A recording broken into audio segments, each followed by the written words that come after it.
killing anyone who stared. No, I'd be stuck alone in my house for days. That'd be enough to make anyone want to commit suicide. I guess everyone has those thoughts from time to time, but don't act on them. I guess that's normal. Normal. Funny word.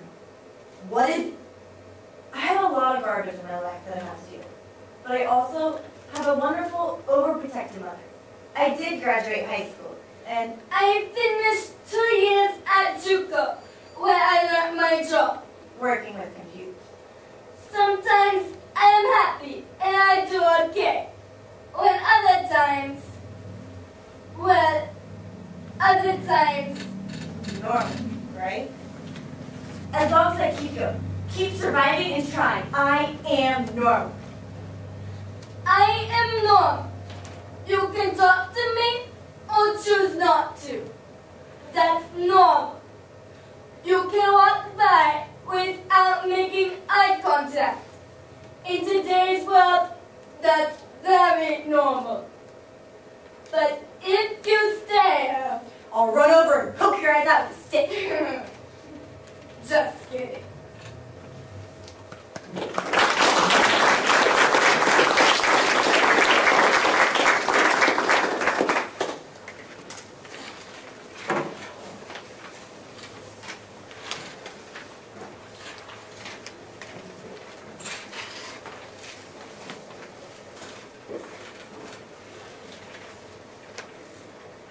The boogeyman, the dark, spiders, and bugs, and things that go bump in the night. These are just a few things that children fear. This selection is another fear of children. Death. Children don't die by very often. The second I swallow it, I know I'm going to die. I can feel it stuck inside me. Pinching my throat, behind my throat. I gulp a few times, trying to bring it up, but it doesn't budge. Then I drink some milk, but I'm afraid to drink the milk. I'm afraid the milk will make it worse. I don't know about these things. I only know I'm going to die. The rest of the cherries are still in my fist, and they're sticky, and I don't know what to do with them.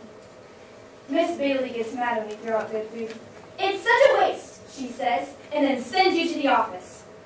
I've never been to the office, but I know about it just the same. I think I should tell Miss Bailey about the pit, but I'm afraid to. She'd feel my forehead and send me to the nurse. The only time I went to the nurse was the time they checked our hair. The whole class went that day. Nothing was wrong with my hair. The bell rings and we're supposed to line up. Stephanie runs ahead to be with Rob and Ann. I wait until no one's looking, and then drop the cherries in the grass. I'm not sure what to do about dying, so I believe nothing's happened. I don't want Miss Bailey or the nurse calling an ambulance to take me to the hospital. I had to go to the hospital, they took out my tonsils, and I'm never going again. In the hospital, they make you wear a white gown with no back and no underpants. There was a different nurse in the hospital. That nurse said I'd die if I didn't eat my oatmeal. And I didn't care. And I meant it. Oatmeal is disgusting, and it tastes like throw-up. I can still feel it. Stuck down there in the same spot. It feels like the same spot. I cough and burp and wiggle my head, but nothing works. It's still down there. The kids at the front of the line are acting up, and now we have to wait outside, or our whole class is going to miss the movie. Miss Bailey's counting to 10. When you die, it's forever, and ever, and never stopping. It makes me think about it. It'll be black, not even black. You won't see anything. I won't see the trees, and the sun, and Mommy, and I won't be able to talk, and I'll never come back. Never. Mommy says little girls like me don't die, but I'm sure that's not right. There was a girl who didn't look both ways and got run over by a car. And there was Mark. Mark's eyes turned yellow and his liver went bad. Now Mark's mother cries a lot, and she can't have any more children. Mommy will cry when I die. Daddy won't. Daddy never cries. I don't know if Daddy will be sad or not. Daddy yells when I get on his nerves. If I die, I won't get on his nerves anymore. Sometimes I forget for a while that I'm going to die. Then I remember and get the shivers all over again. I just thought of something awful. What if they have another baby, another girl, and the new girl sleeps in my room and gets my toys? I wish I could take all my dolls and bears with me. But when you die, you have to leave everything behind. And you go to heaven with God. And no one knows what heaven's like. Mommy says like a garden, a beautiful garden, better than any garden on earth. But what do you do all day? All those days, for all those years, forever and ever? What do you do out there, toys? Just walk around in the garden? Forever wouldn't be so bad if it was just 2 forevers in a row. Miss Bailey's doing reading groups, and I'm in the Bluebirds, and I read yesterday. Stephanie and Rob and Ann are Bluebirds too. Stephanie's my best friend. But some days, she likes Rob and Ann better. Once I die, she'll always like Rob and Ann better. Sometimes I wake up in the middle of the night, and I get scared. Then I remember I'm only 6, and I have a long ways to go. Years and years before I die. And I say it over and over. I say it until I fall back asleep. Children don't die. Children don't die. Not good children, and I'm good. Mommy says I'm good. I wonder if that means Mark was bad. I wonder why Mark's mother cries a lot if Mark was bad. Miss Bailey's looking at me hard, so I write in my workbook. The bell is going to ring, and we get to go home. The pit isn't there anymore. Maybe it's in my stomach. And when it's in my stomach, it'll get in my bloodstream. And when it's in my bloodstream, it'll get in my heart. And that's when something kills you, when it gets in your heart. The bell rings and everyone rushes to the door. Miss Bailey says, "Back to your seats." Everyone moans and groans and sits down. I can see the mother standing in the hall. Miss Bailey is waiting for everyone to be so quiet. So quiet. She can hear a pin drop. And then Billy Stubb burps and everyone goes, "Shh! I'm waiting." Then it gets real quiet. No one moves and no one breathes. It makes me think of something. We're all dying. Not just me, the whole class. Stephanie, Rob and Ann, Billy Stubb, all the children are dying. And the mothers, and Miss Bailey, and the nurse, and those goldfish in the pool over there. Everyone's dying. In 100 years, no one will be left. 100 years isn't long when you think about forever. Miss Bailey's still waiting, and the mothers are peeking in the door. I can see Mommy in her yellow dress. She sees me too. She gives me a little wave and a big smile. I try to smile back, but I can't.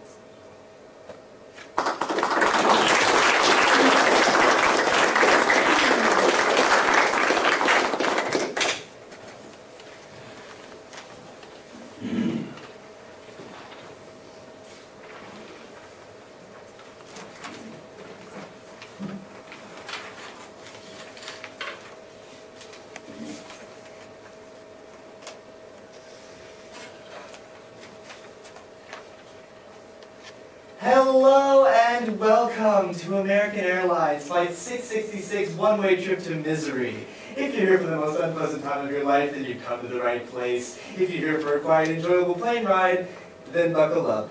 You're in for a very long evening. Hell on Wings by Dave Barry.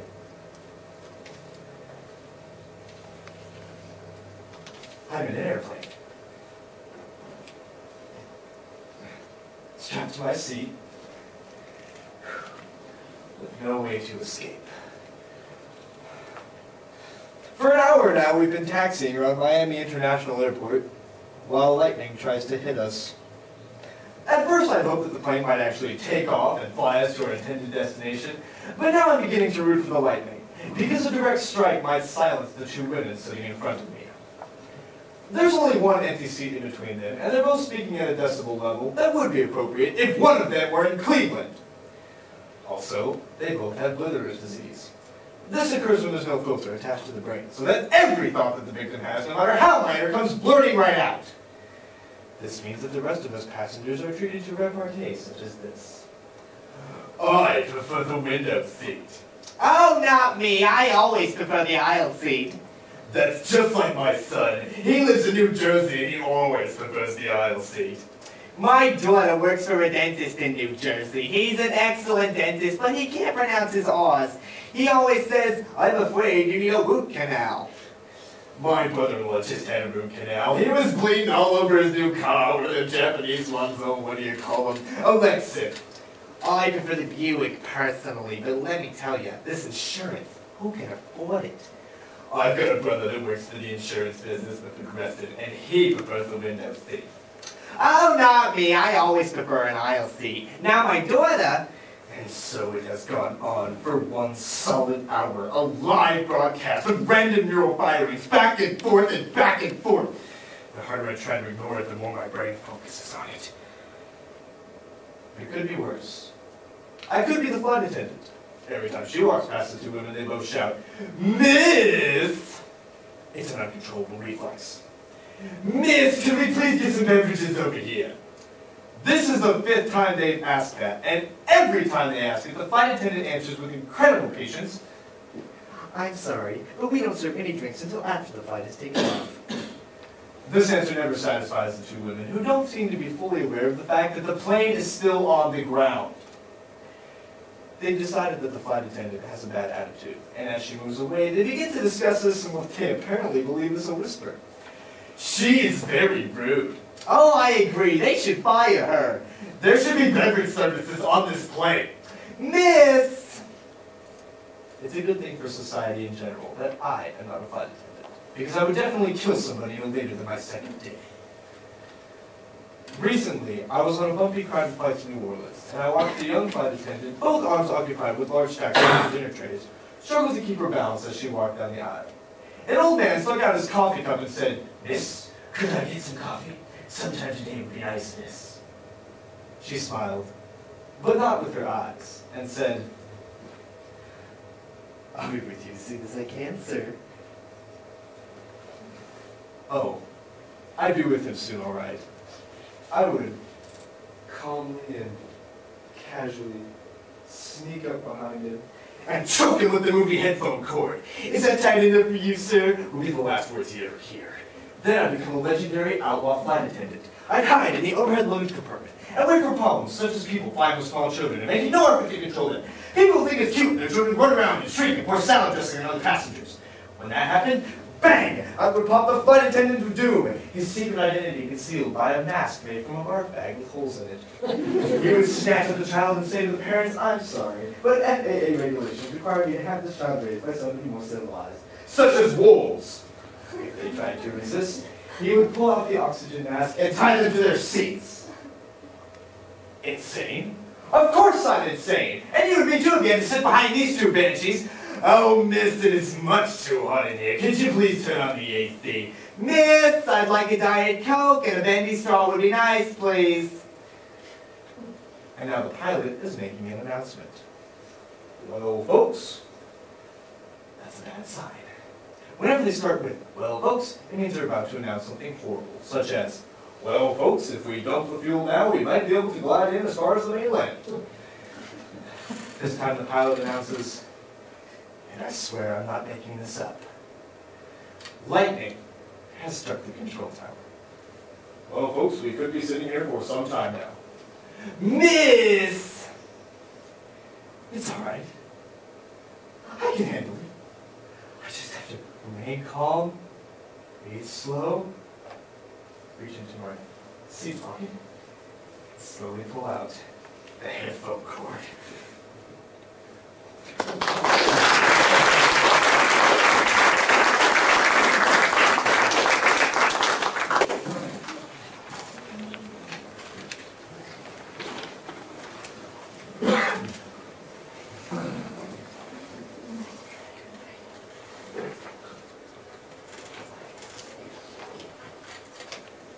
Dating can be hard, Especially when your date happens to be obsessed with sports. or suffering from a severe